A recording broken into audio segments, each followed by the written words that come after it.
I'm going to call to order this Lacey City Council meeting on May 24th, 2018. Can everyone please rise for the Pledge of Allegiance? I pledge allegiance to the flag of the United States of America and to the republic for which it stands, one nation, under God, indivisible, with liberty and justice for all.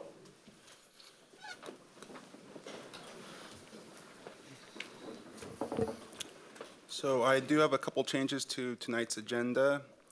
I would move that we remove the under public recognitions and presentations, the child care presentation, and that we'd add under proclamations, a proclamation honoring a city employee.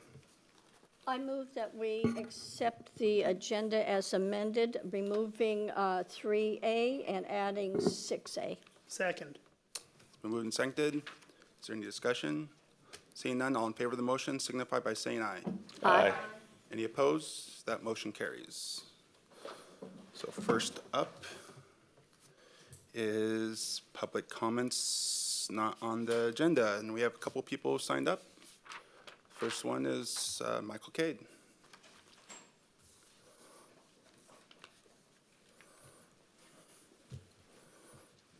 Thank you, Mayor Ryder. Good evening, Council. Appreciate the opportunity to speak with you this evening. I'm going to be very quick in my comments to you, and I would be remiss if I didn't thank Councilmember Young for her participation on our Board of Directors. I always nice to, and I lovingly refer to all my board members as my bosses, and you've been very good on that tutelage. You've been kind to me. Thank you very much. But I wanted to do a couple of things with you this evening. One is to thank you. As you know, our Scale Up Tune-Up program has been just a phenomenal program that we started a couple of years ago, and when we lost our funding, you folks stepped up and helped us keep it moving forward. We have just about 100 folks, businesses have gone through that program altogether, not all Lacey businesses, but nearly 100% of those businesses have shown improvements in their bottom line.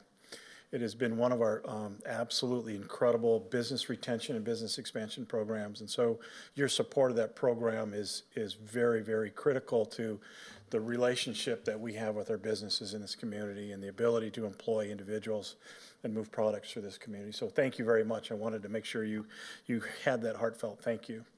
The other item with that is our next class, our next cohort starts on May 31st, and we are enrolling folks on that program. And I wanted to remind you and all the folks watching on this broadcast that Lacey businesses do have a scholarship, and I would encourage people to participate. We have a number of spots opening up, or not opening up, but are open and available for folks, and I want to make sure that they take advantage of those. And again, the Scale Up Tune-Up program is designed around three basic parameters. One is to tune your business up to make sure that those business operations and platforms that every business needs to operate are consistent and are professional and are operating at a high level. It allows that company to move forward in a positive fashion. The second piece of the program is really the financial mastery, is understanding your financial records and statements and making sure that they're working for you and you understand where those dips and valleys are coming and you can plan for it. And that actually is found to be one of the three components that is found to be one of the most compelling of the entire series, in the sense that people now have an understanding where those valleys, low water marks are, and they can plan for it accordingly. And the third piece really is the promotion. The promotion of the business, understanding why you network. There's community is fantastic network opportunities, but why you network, how you do it, and how you move your product forward. And again, I would go back to the data that we track for all of our companies that go through it. We survey everybody fairly heavily, and just about near unanimous that every one of those companies has shown a positive increase in their bottom line. It's either an increase of their product, their market, or reduction of the costs and expenses and overhead that they have. It's been phenomenal. And for you folks to stand up to participate in a supportive role but interactive role with your community is not taken lightly, and I appreciate it greatly. On behalf of our board of directors, thank you for your support, and really thank you for your vision of doing that. So it's important. It's important that we do that. So thank you very much, and I'll certainly entertain any questions you might have But again, thank you, and just remind folks, they can sign up, I'm starting to ramble, they can sign up on our website, thurstonedc.com. Great, Thank thank you. you. Great. Thank you. So next up is Kelsey Hulse from BSC.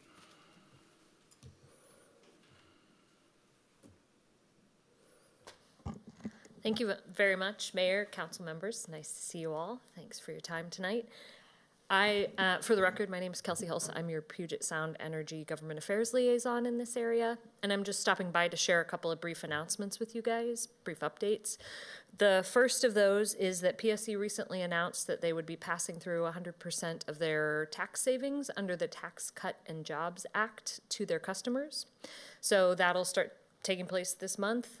Folks should be receiving bills that, on average, the average customer will save about $7 on their electricity bills. So just a nice little bit of good news heading into the summer. And then the second piece, the much larger piece, I'm going to pass those around. PSC also this month announced their Together initiative, and that's the mechanism by which we're going to lower our carbon emissions by 50% by 2040. There's some more information about it in that little handout that I'm giving you right there. But we'll do this by transitioning away from coal power, by making investments in renewable resources, products, and technologies, and supporting the expansion of transportation electrification infrastructure across our service territory. And we're partnering with our customers to do all this while we're providing power that is safe, affordable, and reliable 24 hours a day, 7 days a week. So I look forward to coming back to share more about this with all of you guys, but just wanted to let you know that that's what we're up to and what we're doing, and I'm happy to answer any questions that you might have. Questions? I just have a quick question. What's the latest update with the wind farm? So latest update with the wind farm is that it's still in permitting. They had their SEPA and NEPA open houses 2 weeks ago. I'm in pretty constant contact with the project managers on that, and so we still look like we're on track, and we're excited to see those things upright and operating as soon as possible. Great, thank you. And incidentally, since you guys are early adopters of Green Direct Phase 1, at the end of the summer we'll be announcing Green Direct Phase 2. So we'll be announcing the second project and opening that up to new customers as well. So we'll be reaching out to other large power users in the community that might be interested in participating in that program. Great, that's great news. Thank you. Thank you. Thank you. Is there anyone else wishing to address this council on any items not on the agenda? Seeing none. Next up is proclamation, official proclamation, and we'll start down on the end. City of Lacey official proclamation. Whereas Carol Litton began her distinguished career with the City of Lacey as the Executive Secretary to the City Manager on May 10th, 1994, and whereas Carol also served in the capacity of Lacey's Deputy City Clerk before officially assuming her duties as Lacey City Clerk on April 17th, 2006, and whereas during Carol's tenure with City of Lacey, the community's population nearly doubled from 24,653 to 48,700, and the staff that serves the public increased from 150 to 260 employees. And whereas it is estimated that Carol attended over 1,200 meetings of the City Council and its respective council committees in her role as the Lacey City Clerk, and whereas Carol, in her capacity as Lacey City Clerk, was instrumental in the city's initial and ongoing efforts to modernize the city's public records system that is estimated at over 5 to 6 million documents. And whereas the position of city clerk provides a vital function in local government through the management of public documents that are essential to an informed society and fundamental to open democracy, and now, therefore, I, Andy Ryder, Mayor of the City of Lacey, on behalf of the Lacey City Council and all the residents of Lacey, do hereby express deep appreciation and gratitude to Carol Litton for 24 years of dedicated service to the community and convey its heartfelt wishes in retirement. Can you please come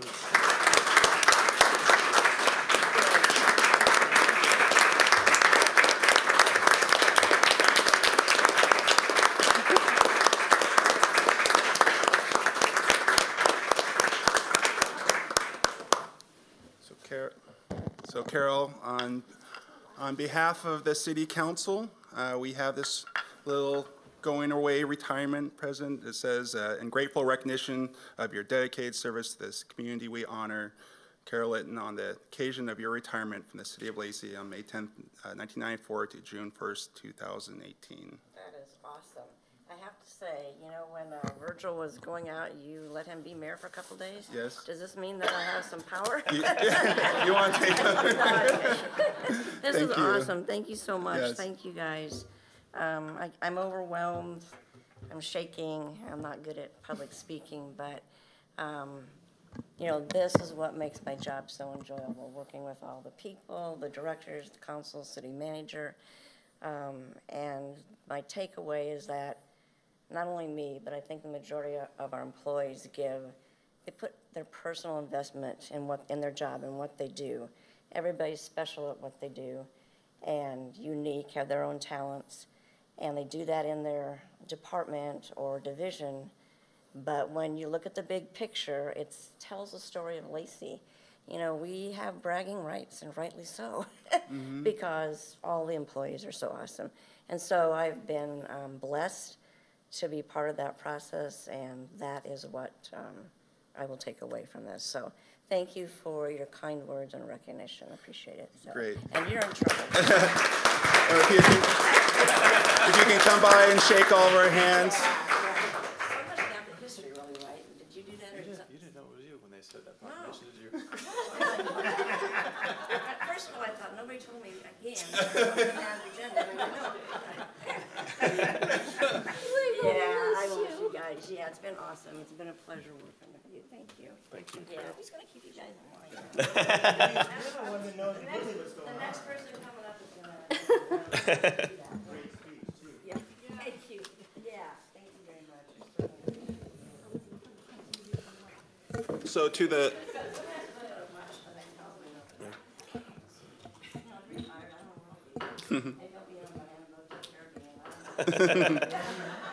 So to the council and staff, we have a cake that we're going to celebrate after when we're done. And so let everyone stick around. And thank you so much, Carol. I just can't imagine what life's going to be like here without you. Obviously, for a long time, she was our main contact for City Council. So, you know, you've been just a big part of all of our lives.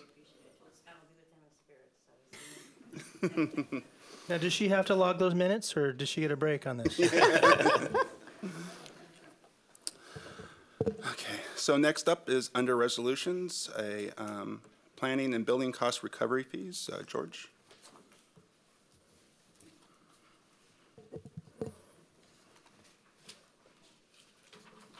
Good evening, Mayor, Deputy Mayor, Council members. George Smith with the Community and Economic Development Department. The item before you this evening is a request to adopt Resolution 1059, amending the planning and building cost recovery fees. This was last before you 3 weeks ago tonight at the May 3rd work session where we covered in great detail. So my remarks this evening will be unusually brief. This all came about a year ago when we were before you to present the first significant revision in the cost recovery fees for planning and building services in a number of years.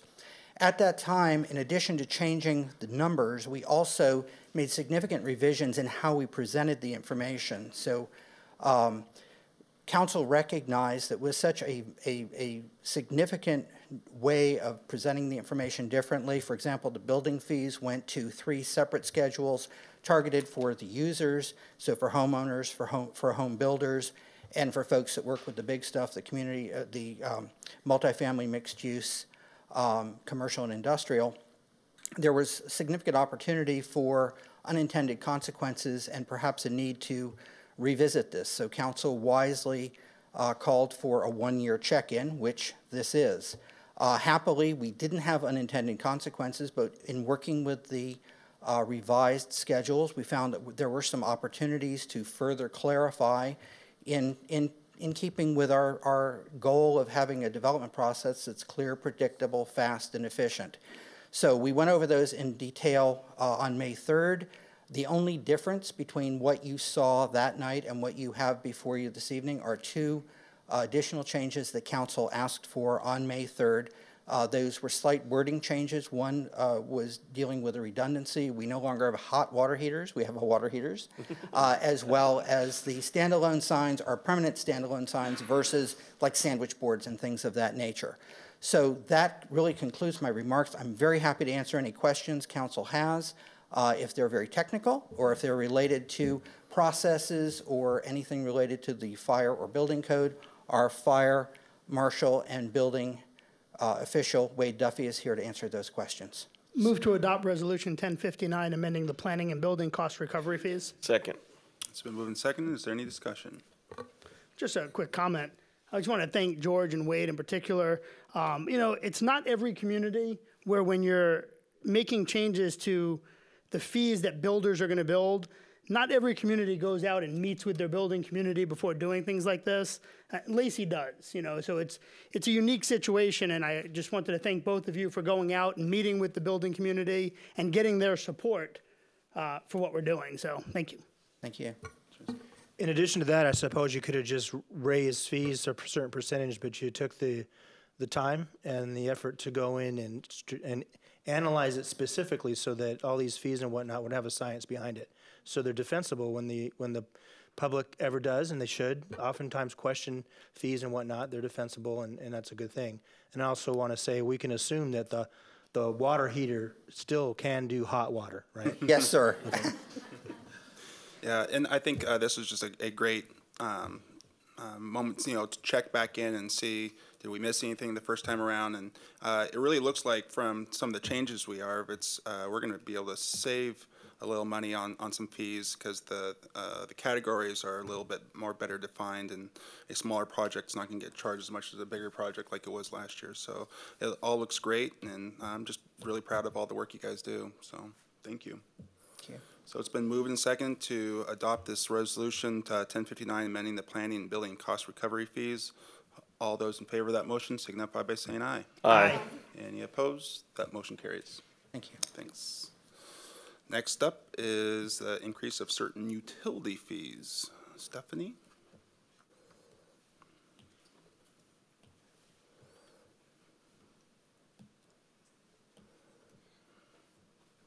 Hello, Council. I'm here to present the resolution for the proposed updates to the water utility fees that we presented to you on March 1st.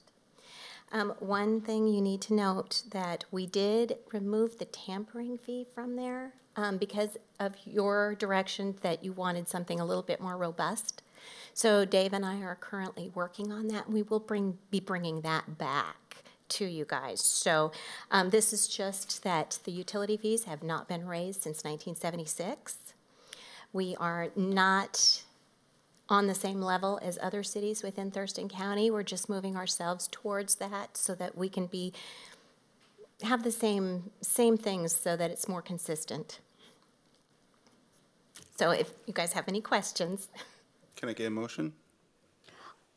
I move that we authorize the proposed resolution amending certain water utility fees. Second. It's been moved and seconded to authorize the proposed resolution amending the certain water and utility fees. And for the public, those fees are for the disconnection notice fee is going to be $15. The disconnection fee is going to be $40. The NFS check or return checks is a $30 fee. The after-hours restore of service is $110, and the after-hour restore on the weekends. So the first one for $110 on the weeknights, and the after-hours restore on the weekends is $135. So that's what we're talking about in this round right here. Is there any other discussion? So I do want to point out that these are after warnings. They're not just automatic. Oh, yes. They will have, except for the NSF return check fee, which that just happens automatically, and we're just passing on what we have to pay from the banks. The rest of the stuff, the disconnection notice, they've already had 3 notices before they even received that. Right. So, yeah. Yeah, I would just add one quick thing, and that is, keep in mind that all of these fees are recovery fees. Yeah. None of this is the city making money on any of these services.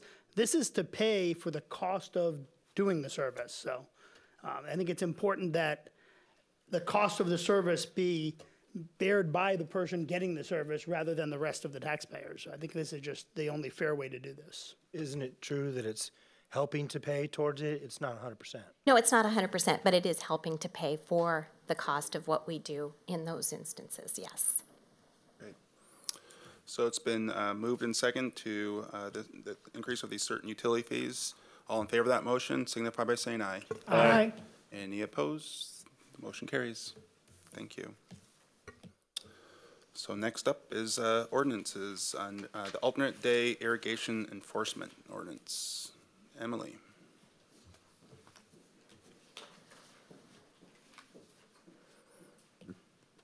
All right, good evening. Given that it's summer and it's starting to warm up, it's appropriate that I'm here to talk about the ordinance relating to the alternate day irrigation policy. This policy is a water demand management strategy that helps us reduce peak day demand. Currently, enforcement is a first, second, and third violation, which receives a warning letter. A fourth consecutive violation receives water shutoff. We believe that we can increase the level of active compliance to the watering policy by creating an enhanced enforcement policy. Under enhanced enforcement, a violation would be a signed affidavit from a member of the public or city staff citing that violation. A first violation would consist of a warning letter. A second violation would consist of a certified mail warning letter. A third consecutive violation would consist of a $125 fine, and a fourth consecutive violation would consist of a $250 fine. So I'd like to take any questions you have about the enhanced enforcement that we're proposing in the alternate day irrigation policy ordinance. I'd move to approve the proposed ordinance for alternate day irrigation policy enhanced enforcement. Second. It's been moved and second. Is there any discussion? Oh, I, for one, am glad to see this. I think if we're really serious about conserving water and conservation, then we need to put some teeth into it. So I will be voting yes. Thank you. Obviously, what this is really directed at is for the people who are been warned and warned again, and they're still not following the policy. And there's really just some really a couple users out there that seem to abuse the system, and it affects all of us. And so hopefully this will bring them into compliance, and so that we can continue to provide this service at reasonable cost, because if we're having to pay for peak usage for everyone in the middle of the summer, then we're in trouble. And so I think this has been a very successful program, actually. And I know sometimes, Lacey, we've been made fun of because we have this alternate day, but look what the results have been, and look at what we've been able to do. And so it's been a very successful program, and I just want to applaud our staff and obviously this council for working with staff to come up with, I think, a very fair enforcement policy. So, Deputy Mayor. So also, the majority of people actually do follow this. It's just that segment that doesn't. So, it's not like it's something new. They know about it, and most people do follow it. Yeah, and we believe that increasing the percentage of people that choose to follow it will help bring that peak day demand down even further, so that we can utilize our entire water distribution system rather than creating, New one. Yeah, exactly. So it's been moved and seconded to approve the proposed ordinance for alternate day irrigation policy enhanced enforcement. All in favor of the motion signify by saying aye. Aye. Any opposed? The motion carries. I would also like to just thank Carol for serving the city of Lacey as long as I have been alive. So that's impressive. Thank you, Carol. Also, congratulations to Emily, because this is your first day and your new position. Yeah, so I'll be moving to the stormwater utility, and then hopefully we'll get someone in then to do water wastewater. Great. That's why our city is great, because Lacey's community. Yeah. Well, great. Thank you. So next up, under the mayor's report, before we get started, we do have a couple planning commissioners here. Paula Enns is here, and Dave Wasson is here. So thank you for being here. We appreciate it. And my motion is I would recommend the appointment of Pamela Nelson to the library board. Second. It's great. So let me give a little bit background on this. The last time we had an opening for the library board, we had an unbelievable amount of interest in it, and we had some really great candidates. I mean, just exceptionally well, very well prepared candidates. And it was one of those circumstances where it's like, wow, sometimes you open up for these boards and commissions and you have a difficult time trying to fill them. This circumstance, we had just some amazing people. And we had a really difficult time trying to figure out how we were going to fill it. Because but through talking through the process, former library board member and former chair, Helen Spalding, said, she's been serving for quite a long time, and she realized a couple of the great candidates we had, and she offered, saying, hey, if you're having a difficult time, I've served a long time for the city, and I would be willing to step down before her term was over in order to bring someone else on. And so that's what actually happened. I reached out to Helen and said, Helen, we're in this circumstance, and I think you know some of these candidates here. And she said, you know what, I'd be happy to do that. I think it was last week, a couple weeks ago, we got her letter of resignation. And so we then went forward, and now we're offering this to Pamela Nelson, who's, I think, going to be just a great addition to the library board. So that's the background on it. Thank you for the second. So it's been, she's unfortunately, Pamela's not here right now, but she's just a wonderful person. So it's been moved and second to appoint Pamela Nelson to the library board. All of those in favor of that motion signify by saying aye. Aye. Aye. Any opposed? The motion carries, and Pamela will now be on our library board. So next up is the city manager's report. So I just want to take the opportunity, since this is Carol's night, May 24th. Her last day is actually May 31st, so it's going to be, this is her last council meeting. So she's been reminding me a lot of last lately, last Monday, last this. But I've had the pleasure to work with Carol for 18 years. There's been a lot of change in that time, even in my time frame. But Carol, it's been great to work with you. Appreciate all you do as city clerk, and it's a cliche, but you'll be missed, and appreciate all you do. Very good sport, because I think he's the same age as my oldest son, and so sometimes I think I bring out the mom, and I'm a little irreverent. So, but you're a really good sport, and I appreciate working with you, Scott. It's been great, and it's wonderful to see the city continue to grow. And the best part is I got to be at the table where all this is happening and seeing the ideas created and discussion and action and, just watching the history of the city build. And even though I won't be part of it here, I'm going to get the benefits because I'm a resident. I might be spending more time in the parks instead of going up and down the roads. But, but yeah, I appreciate everything you've done, Scott. Thank you. And it'll be okay.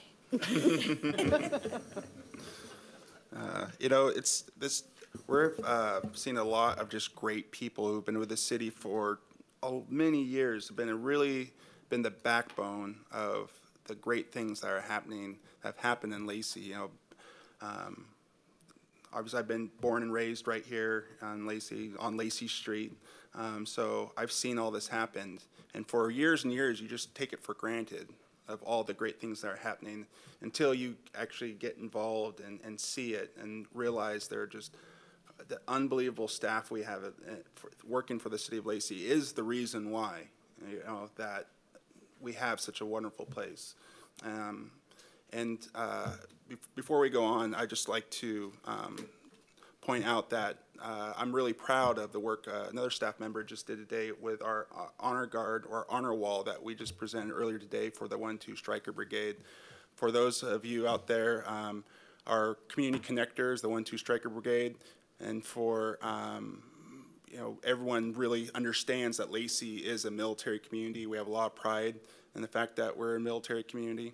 And the honor wall just turned out very well. So if you're out there listening to this, you need to come by and take a look at it. It's right next to where the City of Lacey Council is at, and it looks really great. And so please pass it along how wonderful that turned out. So now on to standing general committees. First up is the Land Use Committee. Councilmember Cox. Okay, excuse me, I queued up the wrong one. Can we go to the next one and come back to this? Sure. Thank you. We'll go to the General Government Committee. I'm going to put you on the spot, Deputy Mayor.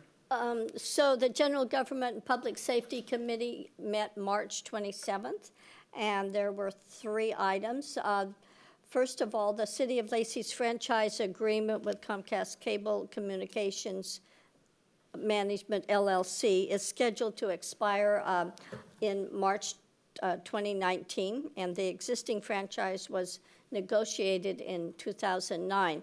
And as we talked about this, we realized that having a consultant to help negotiate the franchise would be beneficial, but it would be especially helpful to make sure that everyone gets is on good standing and gets what we need if we go in with Thurston County, Olympia, and Tumwaters, because their franchises run out as well. And plus we can pool the consultant fee costs together.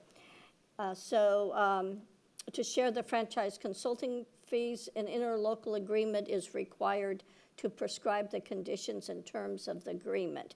And as proposed, the interlocal agreement is limited in duration and will terminate December 31st, 2019, subject to extension by mutual agreement.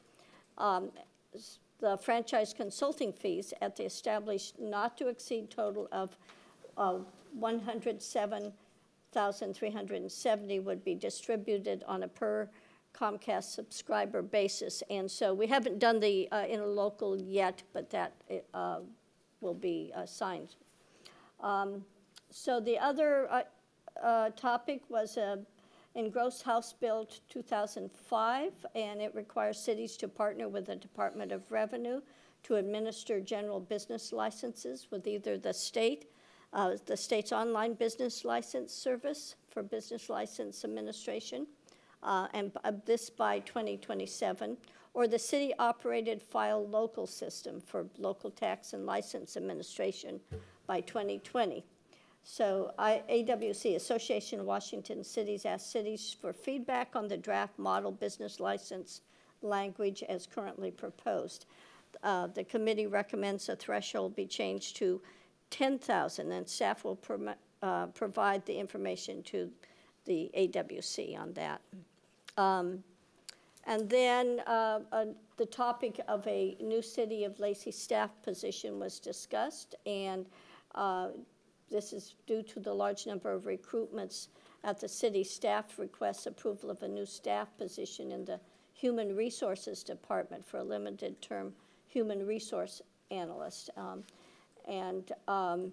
This would need to be approved through a budget amendment. So we approved to send it to the full council, and we'll see if it comes before us if that hasn't changed. And that's my report. Great, thank you. Councilmember Cox, can we make it back to you? Sure. Making it difficult on Carol in the last meeting. All right. So the Community Relations and Public Affairs Committee met on May 7th, and we had a whole big agenda that day. We heard a report on the Toast to Veterans event, which was held. Wait, no, you need to go back to your land use. Land use. Oh, I thought we were doing. No, Community Relations is Councilmember Stedman. Wow, I'm having a night. Sorry. Just a second. No problem. Let's go to Councilmember Stedman. We'll wrap up with land use. All right. Councilmember Stedman. Yep. Community Relations met on May 7th at 11 a.m. The minutes show that I was absent, but I was there. You were there. Yeah, I was there. Yep. So the first agenda item was a Toast of Veterans update from Jenny Bowersfield. It was held at the community center. I'd say nearly all staff and council and pretty much everybody in City Hall was there that I remember. It raised $3,000, and another reminder that the following year will be the Mayor's Gala again. And other than that, it was a great event. Twin Star Credit Union sponsored it, and it was just really nice to see a community out in support of the veterans. So the next agenda item was a jazz party event. Most people know that the Dixieland Jazz Festival was canceled this year, and in replacement to that, the Charlotte Dixon and the Sun Valley Jazz Festival will be having a replacement event at the Washington Land Yacht Harbor on July 29th through June 29th through the July 1st, 2018. And like I said, this is to replace the event of the Dixieland Jazz Festival that was supposed to happen at St. Martin's. Next was the Faith Leaders Forum. That was on May 18th. The mayor met with, and several council members met with 25 individuals. The dialogue was over homelessness and food bank, and we anticipate having future models designed around this in the future. So that was great to see. And tonight we had the honor wall dedication for the 1-2 Stryker Brigade. It's awesome again to show appreciation of not just the 1-2 Stryker Brigade, but veterans and military service members in the community on a daily basis, and to do something like honor wall at City Hall. It's just great. And then the next agenda item was the Lacey Food Bank groundbreaking event. This will be on June 12th at noon. And it'll be on Martin Way, and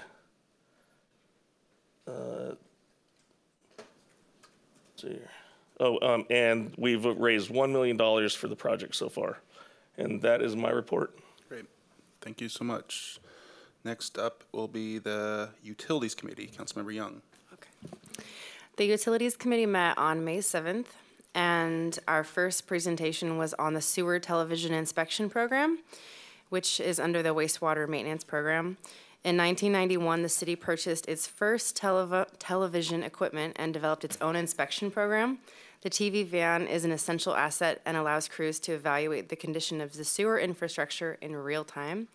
We even got a tour of the van, and it was really interesting to see in person. 2 operators are assigned to this program. They identify severe grease buildup, root intrusion, large volumes of rock and construction debris, and deterioration and groundwater infiltration through breaks, holes, and leaks. A robotic camera is lowered into the main through a manhole and records a visual image of the pipe using specialized software. And then we were briefed on the water shortage response plan. So for the annual period beginning June 1st, the present possible production, or P3, is 17.4 million gallons per day. And we reviewed the steps that the city would take in response to a shortage. They lead from internal city action all the way up to severe restrictions in an emergency for all residents. It just depends on the state of the crisis. And that's my report. Thank you much. Next up is the Transportation Committee. Councilmember Hearn. Transportation Committee met on May 1st, and 2 items of discussion. One was the intercity transit for signal operations, and then we had transportation and facility construction updates. The Thurston Regional Planning Council awarded federal congestion mitigation and air quality improvement program funds that created the Smart Corridor Signal Upgrade and Transit Signal Priority Project collaboration. Intercity transit system of bus corridors includes routes on the City of Lacey's roadway system. This interlocal agreement allows the city to operate and maintain a transit signal priority system with intercity transit to allow transit buses conditional priority at city traffic signals. That's right. Buses sometimes get a little extra help to help their routes and their timing go more smoothly. So in the agreement, the city will provide ongoing routine operation and maintenance for the TSP components, and at each TSP intersection, the city will also make reasonable accommodations to implement the effective TSP timing and configuration parameters that balance. Basically, they'll make it work really well for intercity transit. And the transportation facility construction upgrades are several. They are available on the website. Great, thanks. And last but not least, back Okay. to land use, Councilmember. Well, it looks like there's 2 land use committee meetings to report on. The March 27th meeting was devoted to the Depot District project update, and we just had a presentation on that the other night at the community center, which drew a pretty lively group out there. But there were 3 scenarios presented in this plan. One was called Hometown, which would improve the Lacey Boulevard retail feel, stimulate housing development on available parcels, and create a tightly knit, identity-rich district where people can live, play, work, shop. It would also create a space for multiple generations given the proximity of the university here. The second was Destination. This scenario concentrates on getting people to and through the district, reaching destinations both inside the district and beyond. The third one is College Town, which would again put an emphasis on the relationship with St. Martin's University and the partnership that we enjoy with them. The impact would be on the area of College and Ruddle there. However, the rest of the planning area would be important to assess as more students and faculty call this part of town their home for however long they're here. So the community has been asked to offer input on a number of different factors, and the College Ave was really the one that carried the day. So looking forward to seeing where that goes next. And then we met again just on the 22nd, and we heard a presentation on the interjurisdictional hazard mitigation plan. We've had one in place with Thurston Regional Planning Council since 2003. It was one of the first in the country to be adopted. But the federal law requires the city to also have its own plan, so we've been updating that. And then we took a look at the role of the Land Use Committee, whether we might expand that a little bit. And some of the thoughts were to add environmental stewardship, to look at climate change mitigation versus sustainability. And then I think it was a little bit tongue-in-cheek, but someone mentioned pocket gophers. So. And that's my report on that. And I think we've already covered the community relations. Thank you, Mike, for that. You're welcome. Thank you. Appreciate that. So next up is boards, commissions, committee reports. I'm up first, but I do not have a report. So next is Deputy Mayor. So I don't have any report. We'll be meeting next month for my 3. Great. Councilmember Young. Okay, I have a few. I have a few reports. So I'll start with the EDC. And I actually missed this meeting, but I have a basically a summary of the meeting. So I'm just going to talk about a couple of things that I feel like are important. Of note was that recently the Port of Olympia has committed $75,000 that will be used for the master planning of an agriculture, innovation, and industrial park project. All contracts and scope of work have been completed, and as a result of the port's commitment to the project, master planning will be underway within the next week or so. Additionally, the EDC staff has submitted a grant application for $37,000 to the USDA Rural Agricultural and Economic Development, and these funds will augment the fiscal contribution provided by the port.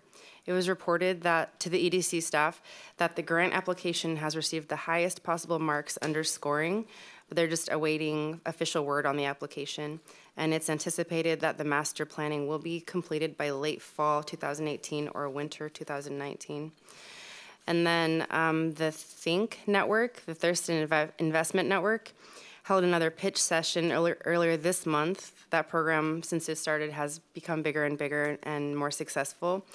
This time it was reported, but hasn't been quite finalized, that the company making the pitch has several local investors, and the total investment will be about $35,000, which will be used for startup costs. And then also, this is exciting, the EDC staff reported that they have been successful in 2 recruitment cases, both cases totaling over 150 new jobs to the region. One of those places is in Northeast Lacey, and it's a distribution facility. And then lastly, there's an upcoming local procurement forum by the PTAC, Procurement Technical Assistance Center. That will be on June 6th, 8 a.m. to 10 a.m. at the Center for Business and Innovation. So that's my report on the EDC. And then Thirst and Thrives met. It was at the same time as the EDC. That's why I missed the EDC meeting. But at Thirst and Thrives, we had a Medicaid transformation update by Renee Hildebrand of the Cascade Pacific Action Alliance. And basically, the Medicaid transformation is a 5-year agreement between Washington State and the Centers for Medicare and Medicaid Services, which provides up to $1.5 billion to ACHs for regional projects and health improvement investments. And then after that, we had a briefing from the Community Design and Safe Routes to School program. And on the same day as our National Trails event that we're having in Lacey, they're also going to be doing an activity at the Boys and Girls Club. And it's a trail access improvement project. That's June 2nd at the Lacey Club. So I wanted to mention that. And then the action team also spoke about safe routes to school and 2 safe school zone assessments that they're doing in Rainier and Tenino. So that is Thirst and Thrives. And then just to wrap up real quick, the Health and Human Services Committee met at the CIP meeting, and we went ahead and decided on our awards for the grants this year. And we gave away about $155,000 for our single year awards, and that was it. So that's my report. Great, Thank you. So next up is Councilmember Greenstein. Yeah, just one quick report. Emergency Medical Services met on May 16th, relatively short meeting. We discussed budget. The first quarter budget is actually coming in under budget on expenses and right on budget for revenue, so things look really good there. The only really thing of any consequence that affects Lacey, excuse me, is there'll be a discussion at TRPC on June 7th about Opticom going into the ambulances, the private ambulance services. So currently, and for those that aren't familiar, Opticom is a system that we have in emergency vehicles that actually changes the lights to get them green lights so that emergency vehicles, fire and police in particular, can get through the traffic lights. The private ambulance services want that in the private ambulances. It's supported by fire. The fire departments and Medic One want them to have it. They think it is an essential part of the service. So that'll be discussed and at the TRPC meeting on June 7th. That is my report. Thank you. Next up is Councilmember Hearn.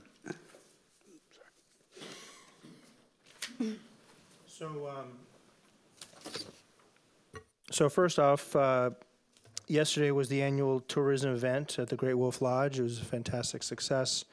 The keynote was about the craft beer project they're planning for the brewery area. So that should be a boon for extending that history and economy for the region. And then there were several awards as well, and it was well attended. And the Olympia and Beyond Economic Development Council is doing well. They're also doing a lot of marketing, so I'm sure you all have seen some of the exciting things they're doing around town for the area. And I'm stalling a little bit because I'm pulling up a download about how the race went for Thurston County against trafficking. And here he is. I brought it up twice, and it takes a second. Excuse me.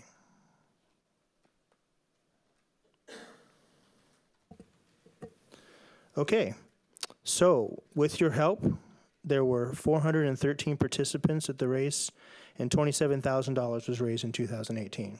So thank you for that. Thank you to the community for sponsoring the Thurston County Coalition Against Trafficking.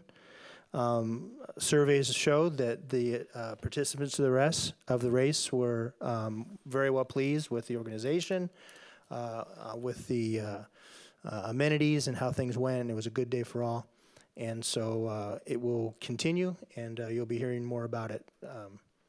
Not right away, but soon into next year. This is their main fundraiser. My reports going forward, though, for the near future will be, of course, how those funds are being spent and what Thurston County Against Trafficking is doing. So thank you for your support. All right, thank you. Next up is Councilmember Stedman. Great news, Jason. That's awesome. Lacey South Sound Chamber doesn't meet until the beginning of next month. And Solid Waste Advisory I reported on last month, but I did attend Community Action Council in replacement for Carolyn Cox. Great. And it was relatively uneventful. It was yesterday at 5:30, lasted a little less than an hour. Three things of significance, and really, one, Jim Jones, who's longtime board member, 23 years, 24 years, I believe, retired. And so, I mean, a couple, 2.5 decades of service to a great organization like that only helps the community and the people in it. And so we had a farewell and some cake in his honor. And I don't even eat cake, but I did for him. And then other than that, we had the weatherization programs are all winding down because it's summertime. So it was really insignificant. Barely anything's going on there. But oddly enough, under the comments and for the good of the order, under comments and suggestions, the WIC program came up. And there's a significant drop in participation. And nobody seems to know what's causing it. They can't put their finger on it. They have great outreach. They cross-promote with other agencies like Safe Place and other nonprofits in the county. But it's really like a phenomenon going on that nobody understands. And there's some guesses that maybe the embarrassment factor of having to have something for an exact item in the grocery line. And people waiting behind you, 2 or 3 people waiting in line behind you, being impatient. But, a great program like that helps women and infants and children, it's a shame to see the money not being used, essentially. So that's, like I said, it probably was half the meeting. We probably would have had a record finish time if we didn't have that. Good of the order, but something to be aware of, and maybe this council or somebody in the audience can come up with some unique ways of how to, get the participation up in that program again. And that is my report. Great, thank you. Councilmember Cox. Okay. Well, thank you, Mike, for reporting on the Community Action Council. I was busy with a public hearing for the Intercity Transit Authority. I'll start with that and then go back to our May 16th meeting. There was a pretty full house at the public hearing. We heard a range of comments last night for people who are excited about proposed route changes that, if adopted, would start in September. And there were some whose personal lives would be affected by some changes. There was some pretty compelling testimony from a handicapped couple who both would have a lot of trouble. One commutes from Southwest Lacey to the Capitol campus, and the other commutes from here to Seattle, where he works with the Seattle Mariners on the weekends. So, but there were a lot of people who were very complimentary as well, who think this will be a big improvement. Rick Walk represented the city. We offered written testimony as well as Rick's remarks that were generally supportive of the changes. I think we'd all like to see them continue to have a stop at the Hawks Prairie Park and Ride, which is proposed for elimination under this, for the express route under this plan. So the staff is going to take what we heard last night as well as all the written comments that we've received. I think the comment period is going to be open a little bit longer, and they're going to look at the routes, see if any of the requests are feasible, and then they will present a final set of proposals to the Transit Authority for adoption or rejection in July. And if they're approved in July, then they would take effect in September. So that was that. And then on the 16th, the authority met and conducted a hearing on the 2019-2022 Transportation Improvement Program. That was pretty cut and dried. We authorized the general manager to enter into a contract with a corporation called Stantec to update the master plan for the Pattison Rehabilitation and Expansion Project. They authorized the general manager to increase the total contract not to exceed amount with Jason Robertson and Company to provide professional services to the long-range plan and the intercity transit, what they're calling the road trip project, which is long-range planning. And then we made a couple of tweaks to the goals and end policies for 2018 to 2023. So that will move on now to 2019 and 2024 with those changes. We also just quickly heard an update on the Village Vans program, and this was one I had not, I guess I'd had a little misunderstanding about what it really is, but this is a program that is kind of a second chance for people who may have been incarcerated for some minor infraction. They are carefully screened, but they actually drive these village vans that help chronically unemployed people who probably don't have their own personal vehicle and literally take them to job sites. So it's giving a second chance to drivers as well as a chance for a step into more stable employment for others. So it's one of many just very cool programs that Intercity Transit has to offer. The Regional Planning Council will meet on June 1st, and the Ad Hoc Committee on Homelessness meets on June 14th. And that's my report, and I do apologize for the mix-up in the order of our committee reports. Yeah, no problem. So, something real quick, Mr. Mayor. Sure. Just going back to earlier in the meeting when George was talking about the removal of hot water heaters, the correction of that. A little background on that is kind of funny because sometimes people say things like regardless or irregardless. They don't even realize, you know, the meaning or what they're saying. And I do it all the time. But the whole correction, the background for that, for the enjoyment of the audience, whoever's watching, is if the water was already heated, you wouldn't need a hot water heater. So it's just a water heater. And that's where that all came up.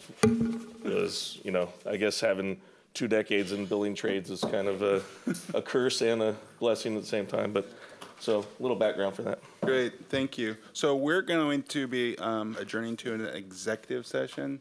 Well, I need to come back out and formally adjourn the meeting, or can I adjourn this meeting now and go to the executive session? That's part of the meeting, so we're going to go into executive session and then come back out. So we're going to be going to executive session for about 15 minutes to discuss some potential litigation, but some current litigation. And so I will not adjourn the meeting, but we will be retiring to an executive session. But for the audience out there, hopefully everyone has a safe Memorial weekend. You keep it classy, and we will be going to executive session and come back in about, we'll take like a 5-minute break, go out, and then we'll have about 15-minute executive session, and I'll come back and officially adjourn the meeting. Thanks.